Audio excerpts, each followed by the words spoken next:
जय हिंद। स्वागत है टारगेट विद वारिस में। आज की क्लास में समझेंगे संधि की परिभाषा, भेद और उदाहरण। इससे पहले आपसे एक रिक्वेस्ट है, यदि आप चैनल पे पहली बार हैं तो चैनल को सब्सक्राइब ज़रूर कीजिए। आइए समझते हैं संधि की परिभाषा, भेद और इसके प्रमुख उदाहरण। देखते हैं सबसे पहले संधि का अर्थ क्या होता है। संधि का अर्थ को समझेंगे। संधि संस्कृत भाषा का शब्द है जिसका अर्थ होता है मेल। संधि संस्कृत भाषा का शब्द होता है जिसका शाब्दिक अर्थ होता है मेल। दो वर्णों के मेल या जोड़ को संधि कहते हैं। दो वर्णों के मेल या जोड़ को ही संधि कहते हैं। अगर आपसे पूछा जाए संधि का शाब्दिक अर्थ क्या होता है, तो संधि का शाब्दिक अर्थ होता है मेल, और संधि संस्कृत भाषा का शब्द है। दो वर्णों के मेल या जोड़ को ही संधि कहते हैं। अब देखते हैं कि संधि की परिभाषा क्या होती है। संधि की जो परिभाषा है, दो वर्णों के मेल से होने वाले विकार अर्थात जो परिवर्तन होता है उसी को संधि कहते हैं। दो वर्णों के मेल से होने वाले विकार अर्थात परिवर्तन को संधि कहते हैं। जब पहले शब्द के अंतिम वर्ण और दूसरे शब्द के पहला वर्ण जब दोनों मिलता है तो उन दोनों के मिलने से जो विकार उत्पन्न होता है, जो एक नया वर्ण बनता है, उसी को संधि कहते हैं। इस प्रकार संधि की परिभाषा होती है दो वर्णों के मेल से होने वाले विकार अर्थात परिवर्तन को संधि कहते हैं। जैसे इसको समझते हैं उदाहरण से कि यहाँ पे लिखा है भानु प्लस उदय। भानु न पे उ की मात्रा लगी हुई है, छोटा उ की मात्रा, प्लस उदय में जो पहला जो वर्ण है वो उ है। तो जब ये दोनों छोटा उ प्लस उ जब ये मिलता है तो बड़ा उ बन जाता है। तो इस प्रकार ये हो जाता है भानुदय। तो भानु प्लस उदय के मिलने से भानुदय बनता है। तो ये जो भानुदय होगा ये भानु प्लस उदय का संधि होगा। यहाँ पे लिखा है महा प्लस उर्मी। महा में ह पे आ की मात्रा लगी है, प्लस उर्मी में पहला जो वर्ण है वह उ है। तो आ प्लस उ जब ये मिलता है तो संधि होकर के बन जाता है ओ। तो इस तरह से जब ये दोनों शब्द मिलेंगे तो हो जाएगा महोर्मी। अब देखेंगे कि संधि विच्छेद क्या होता है। अभी आपने देखा कि दो वर्णों के मेल से संधि होता है। अब हम देखेंगे कि संधि विच्छेद किसे कहते हैं। तो संधि विच्छेद की परिभाषा को समझते हैं। संधि के नियमों द्वारा मिले वर्णों को फिर उनकी पहली स्थिति में पहुंचा दिया जाना ही संधि विच्छेद कहलाता है। जैसे कि वर्णों को अलग अलग कर देना ही संधि विच्छेद कहलाता है। जैसे जब दो वर्णों को मिलाते हैं तो वहाँ पे उनके मेल से जो नया वर्ण बनता है उसे संधि कहते हैं। इसी प्रकार जिस वर्ण का संधि हुआ है, जब उस वर्ण को अलग अलग किया जाता है तो अलग अलग कर देना ही संधि विच्छेद कहलाता है। जैसे इसको समझते हैं कि संधि विच्छेद उदाहरण से कि क्या होता है। तो यहाँ उदाहरण से जब देखेंगे तो यहाँ लिखा गया है विद्यार्थी। अब विद्यार्थी यह दो शब्दों के मेल से बना हुआ है और यहाँ पे जो है दो वर्णों को मिलाया गया है तो संधि हुआ है। तो इस प्रकार से जब इसको अलग अलग करते हैं तो हमने विद्या को अलग करते हैं और अर्थी को अलग करते हैं। अब यहाँ पे पहले शब्द के अंत में आ आया है और दूसरे शब्द के शुरू में अ आया है। तो आ प्लस अ का जब मेल हुआ है तो आ बना है और इस तरह से इसका संधि हो करके नया शब्द बना था विद्यार्थी। तो विद्यार्थी को जब हम अलग अलग इसको करते हैं तो यह कहलाता है संधि विच्छेद कहलाता है। उसी तरह गजानन है।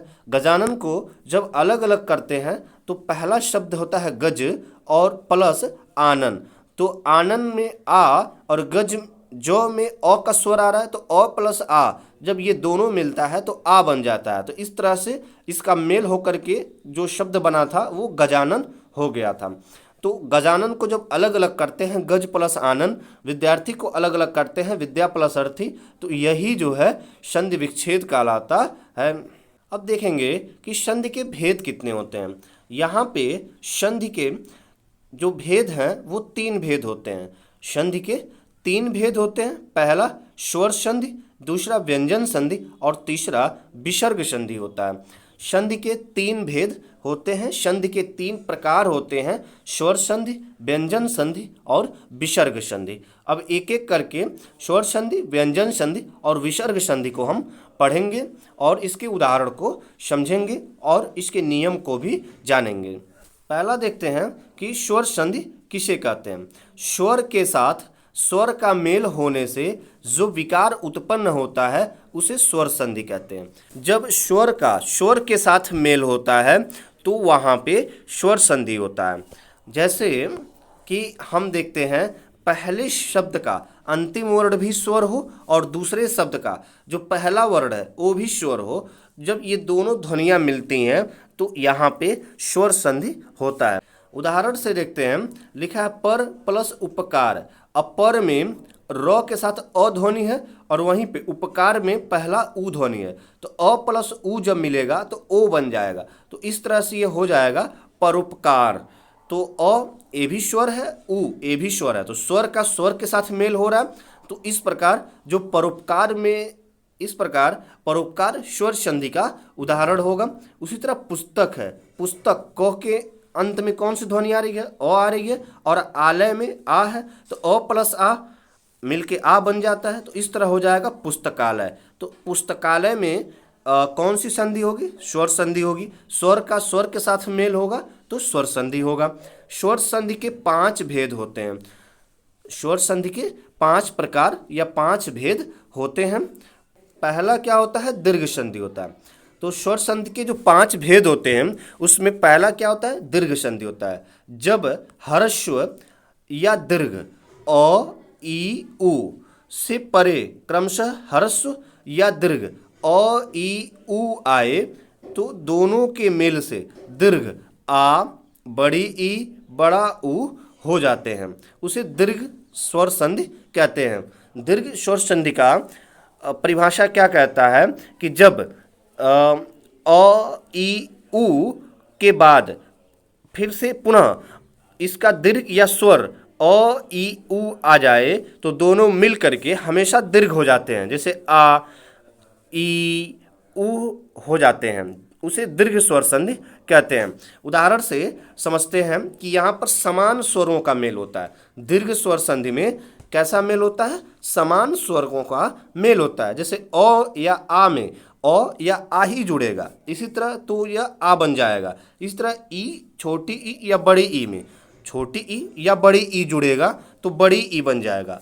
छोटा ऊ या बड़ा ऊ में छोटा ऊ या बड़ा ऊ जब जुड़ेगा तो हमेशा बड़ा ऊ बन जाएगा। तो इस तरह के मेल को दीर्घ स्वर संधि कहते हैं। इसमें समान स्वरों का मेल होता है। उदाहरण से देख लेते हैं।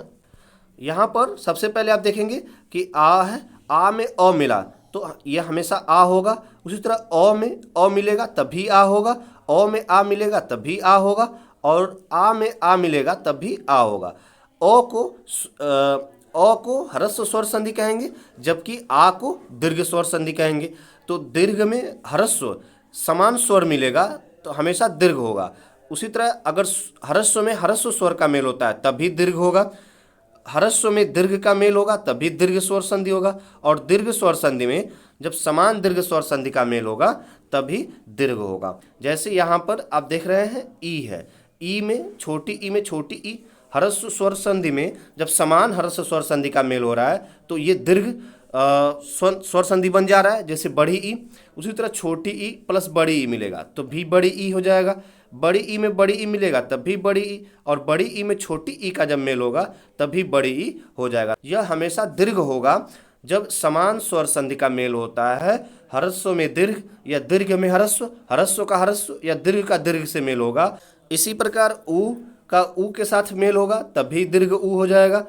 छोटा ऊ और बड़ा ऊ का मेल होगा तब भी बड़ा ऊ, बड़ा ऊ और छोटा ऊ तभी बड़ा ऊ, बड़ा ऊ का बड़ा ऊ के साथ होगा तभी बड़ा ऊ होगा। और इस प्रकार से जो है जब ऊ में ऊ का जो है मेल होता है तो ये समान स्वर संधि कहलाता है। ई में ई का होगा तो ये समान स्वर संधि कहलाएगा, अ में अ का होगा तो ये समान स्वर संधि कहलाएगा। अब ह्रस्व या दीर्घ किसी तरह का भी मेल होगा, ह्रस्व का दीर्घ से, दीर्घ का ह्रस्व से, या दीर्घ का दीर्घ से, या ह्रस्व स्वर संधि का ह्रस्व स्वर संधि से, ये हमेशा दीर्घ स्वर संधि ही बनता है।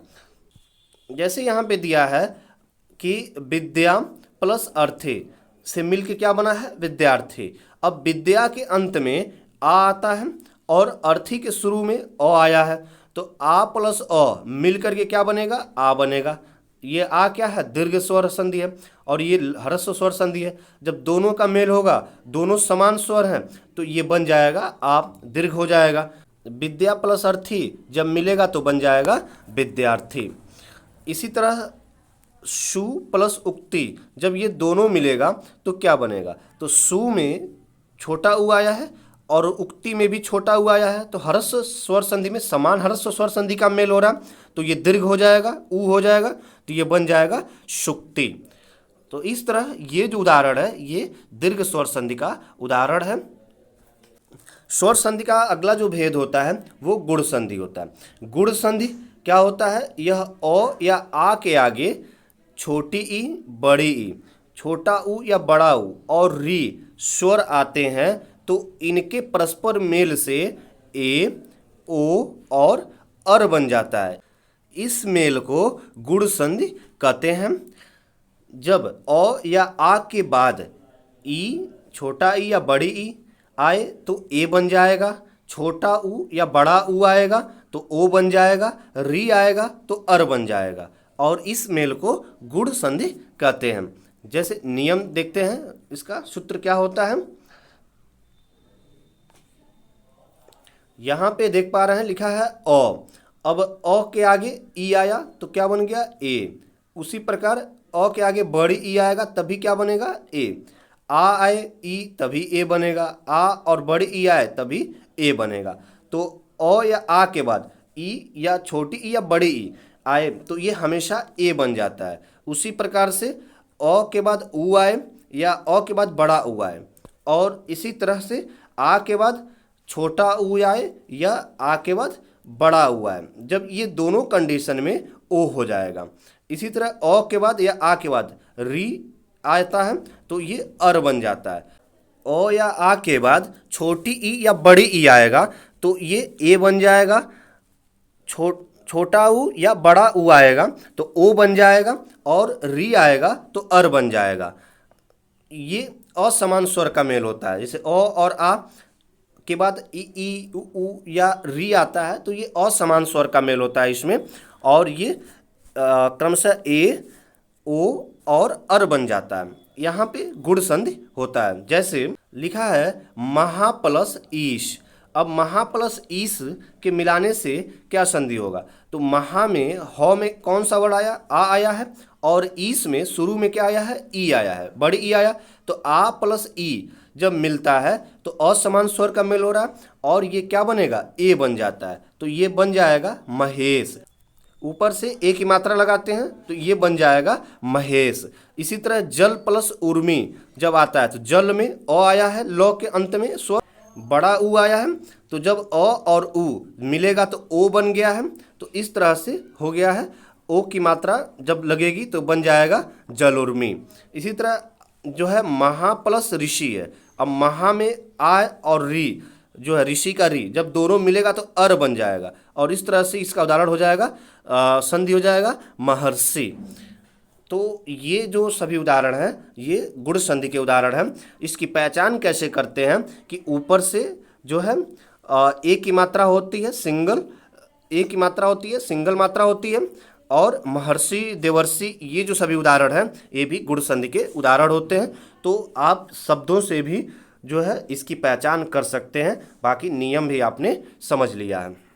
अगला देखेंगे स्वर संधि का जो तीसरा भेद होता है वृद्ध संधि। वृद्ध संधि को समझेंगे जब अ आ के बाद ए या ऐ हो, ए या ऐ आए, किसके बाद अ या आ के बाद, तो दोनों के स्थान पर ऐ, यदि ओ या औ आता हो तो उसके स्थान पर अ हो जाता है, इसे वृद्ध संधि कहते हैं। जैसे अ या आ के बाद ए या ऐ आए तो ये हमेशा ऐ होगा, और जब ओ या ओ आए, ओ या आ के बाद, तो ये हमेशा औ हो जाता है। तो इस तरह से यह वृद्ध संधि कहलाता है। जैसे देखते हैं इसका सूत्र क्या होता है। तो यहाँ पर आप देख रहे हैं कि ओ प्लस ए जब मिला है तो ए हो गया है, इसी तरह ओ प्लस ए मिला है तो ए हो गया है, आ के साथ ए मिला है तभी ए हो गया है, इसी तरह ओ के साथ ओ मिलेगा तो ओ के साथ ओ मिलेगा तो औ हो जाएगा। तो इसमें ऊपर से डबल मात्रा लगती है, तो ये वृद्ध संधि का पहचान होता है।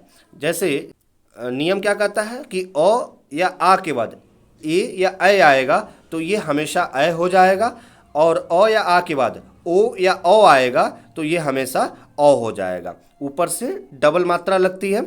उसी तरह से यहाँ पर भी आप देख रहे हैं कि ओ के साथ ओ लगा हुआ है तो ओ हो गया है, आ के साथ ओ आया तभी ओ हो गया, और आ के साथ ओ आया है तभी ओ हो गया है। तो ओ या आ के बाद ओ या ओ आएगा तो ये हमेशा ओ होगा, ओ या आ के बाद ए या ऐ आएगा तभी ये हमेशा ऐ होगा।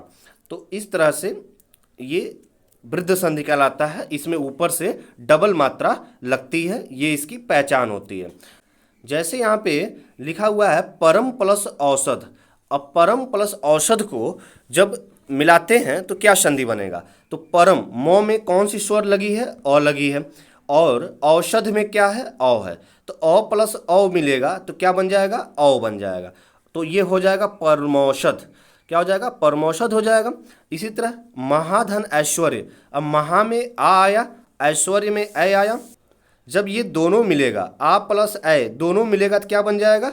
ऐ बन जाएगा। तो महा प्लस ऐश्वर्य मिल करके ये हो जाएगा महेश्वर्य।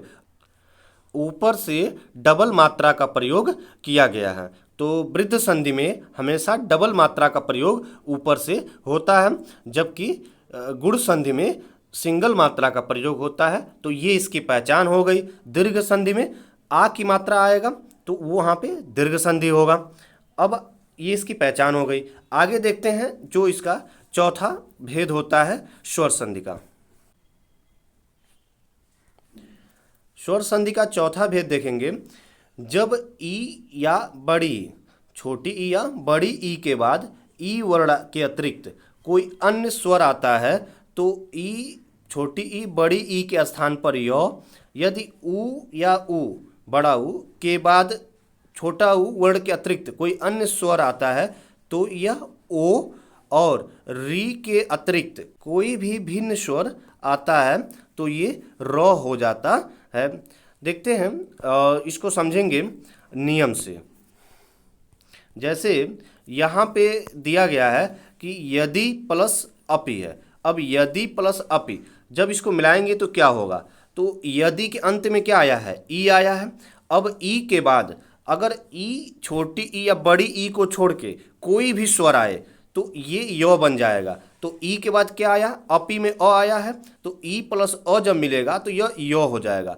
तो इस तरह से ये बन जाएगा यदि प्लस अप मिल करके बन जाएगा ये यद्यपि। इसी तरह देवी, देवी में अंत में क्या आया? बड़ी ई आया है, और आगम में क्या आया है? शुरू में आ आया है। तो ई प्लस आ जब मिलेगा तो क्या बन जाएगा? या बन जाएगा। तो इसी तरह से ई छोटी ई या बड़ी ई के बाद यदि ई छोटी ई या बड़ी ई छोड़ के कोई भी असमान स्वर आता है तो ये हमेशा यो या बन जाता है। तो यहाँ पर हो जाएगा दिव्यागम। इसी तरीके से अगर री के बाद री छोड़ के कोई भी भिन्न स्वर आता है तो ये क्या बन जाएगा? र बन जाएगा। यण संधि की पहचान क्या होती है? तो यण संधि में आपने अभी रूल में आपने समझा कि छोटी ई या बड़ी ई के बाद अगर ई के अतिरिक्त कोई भी अन्य स्वर आता है, भिन्न स्वर आता है तो यह यो बन जाता है। इसी तरह ऊ या छोटा ऊ या बड़ा ऊ के बाद ऊ वर्ण के अतिरिक्त कोई भी अन्य स्वर आएगा तो वो बन जाएगा। इसी तरह री के अतिरिक्त कोई भी भिन्न स्वर आता है तो ये र बन जाता है। तो इसका पहचान कैसे आप समझेंगे? जब दो वर्णों की संधि की गई हो तो य र ल व के पहले वाला जो व्यंजन वर्ण आएगा वो हमेशा आधा आता है। कैसा होगा? आधा होगा। तो यहाँ पर हम समझ जाते हैं कि यण संधि का मेल हुआ है। जैसे कि महत्व। अब महत्व में वो के पहले तो कैसा होगा, आधा होगा, तो यहाँ पे कौन सी संधि होगा महत्व में, यण संधि होगा। इसी तरीके से आपने यहाँ पे देखा कि लिखा है दिव्यागम में यो से पहले जो वो आया है ये कैसा आया है, आधा आया है। तो इस तरह से इसमें कौन सी संधि होगी, इसमें जो संधि होगी वो यण संधि होगी। तो य र ल वो के पहले जो वर्ण आएगा वो कैसा आएगा, आधा आएगा, तो यहाँ पे यण संधि होगा। ये इसकी पहचान होती है। अयादि संधि। अयादि संधि क्या कहता है कि ए या ऐ के बाद ए वर्ण के अतिरिक्त कोई अन्य स्वर आता है तो ए का ऐ हो जाता है, ऐ आएगा तो आय हो जाता है। इसी तरीके से ओ या औ के बाद ओ वर्ण के अतिरिक्त कोई अन्य स्वर आएगा तो ओ औ, और इसी तरह जो औ होगा ये क्या बन जाएगा, आओ बन जाता है। क्या समझे आप कि ए या ऐ के बाद ए या ऐ को छोड़ के कोई भी अन्य स्वर आएगा तो ये क्या बन जाएगा, तो ये बन जाता है ऐ। ए आएगा तो ऐ बन जाएगा और ऐ का आय हो जाता है। इसी तरह ओ या औ के बाद ओ वर्ण के अतिरिक्त कोई अन्य स्वर आएगा तो ओ का औ बन जाता है और औ का आओ बन जाता है। इसी को अयादि संधि कहते हैं। देखते हैं नियम से।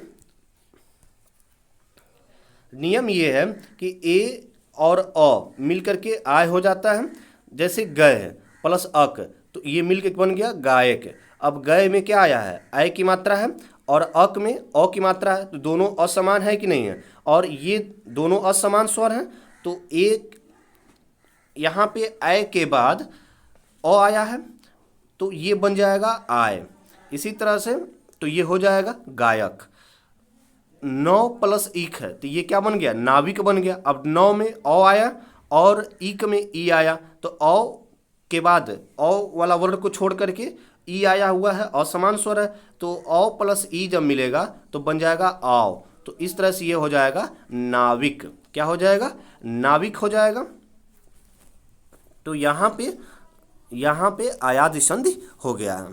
तो ये अयादि संधि की पहचान होती है कि जब स्वर के अंदर नायक, गायक, नाविक इस तरह के जब शब्द आपको मिलते हैं तो ये अयादि संधि होता है। यहाँ पे औ, आओ, ऐ, आय की जो है मेल होता है यहाँ पे।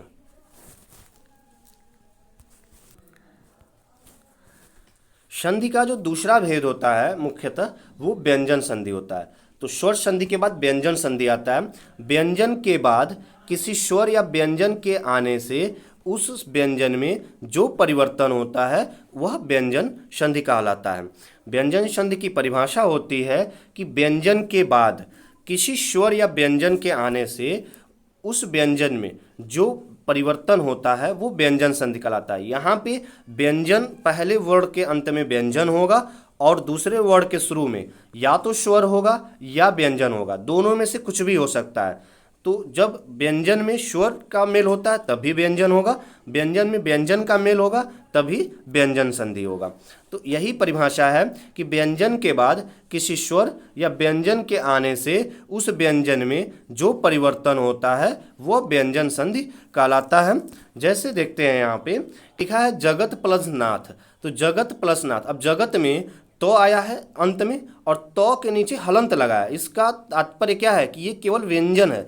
जब किसी व्यंजन वर्ण के नीचे हलंत लगा होता है तो वो व्यंजन कहलाता है। वो क्या कहलाता है, व्यंजन। और जब इसमें स्वर जुड़ जाएगा तो यहाँ पर हलंत हट जाएगा। तो अभी हलंत लगा हुआ है तो ये व्यंजन है, और अंत में और जो अगला शब्द है वो नाथ है। तो नाथ के शुरू में क्या है, नौ है। नौ भी क्या है, व्यंजन है। तो प्लस नौ जब ये मिलेगा तो व्यंजन ये कहता है कि बाद वाला जो वर्ड होता है उसका आधा प्लस वो पूरा हो जाता है।